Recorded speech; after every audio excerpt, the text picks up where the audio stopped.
வணக்கம். கோவில்பட்டி தங்கப்பாண்டியன். கும்பராசி அன்பர்களே, இந்த கும்பராசிக்காரர்கள் நான் எந்த மாதிரியான வர்ணம் வச்சுக்கணும், நான் எந்த மாதிரியான எண்கள் தேதிகள் எனக்கு அதிர்ஷ்டம், அப்படியெல்லாம் நிறைய ஒரு கேள்விகள் வந்துகிட்டே இருக்கு. அப்ப ஒரு ராசிக்குன்னு பொதுவான ஒரு எண்களும் அதிர்ஷ்ட எண்களும் பொதுவான ஒரு வர்ணங்களும் இருக்கு. அப்ப அந்த வர்ணங்கள் நமக்கு என்ன சார் செய்யும்? ஒரு பாசிட்டிவ் எனர்ஜி. நம்ம ஒரு இடத்துல இருந்து ஒரு இடம் டூர் போறோம், நமக்கு மனசுக்குள்ள ஒரு வைப்ரேஷன் இருக்கும். அந்த ஒரு பாசிட்டிவ் எனர்ஜிக்கு தான் இந்த எண்கள், இந்த வர்ணங்கள். அப்போ இந்த கும்பத்தில் பிறந்தவங்களுக்கு 8ஆம் நம்பர், 5ஆம் நம்பர், 6வது நம்பர் அதிர்ஷ்டம். 6, 5, 8 இந்த எண்கள் இவர்களுக்கு ஒரு அதிர்ஷ்டத்தை தருகிறது. இப்போ 8னா 17, அப்போ 26 இப்படி கூட்டியும் வந்தாலும் எடுத்துக்கலாம். இவங்களுக்கான வர்ணம் அப்படின்னு எடுத்துக்கிட்டிங்கன்னா உங்களுக்கு ப்ளூ, ஊதா கலர்.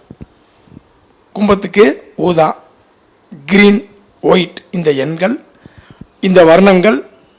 இது உங்களுக்கு ஒரு பாசிட்டிவ் எனர்ஜி கொடுத்து, ஒரு ஊக்கத்தை கொடுத்து, ஒரு உதவியாக இருக்கக்கூடிய எண்கள் இந்த வர்ணங்கள். பயன்படுத்தி கொள்ளலாம்.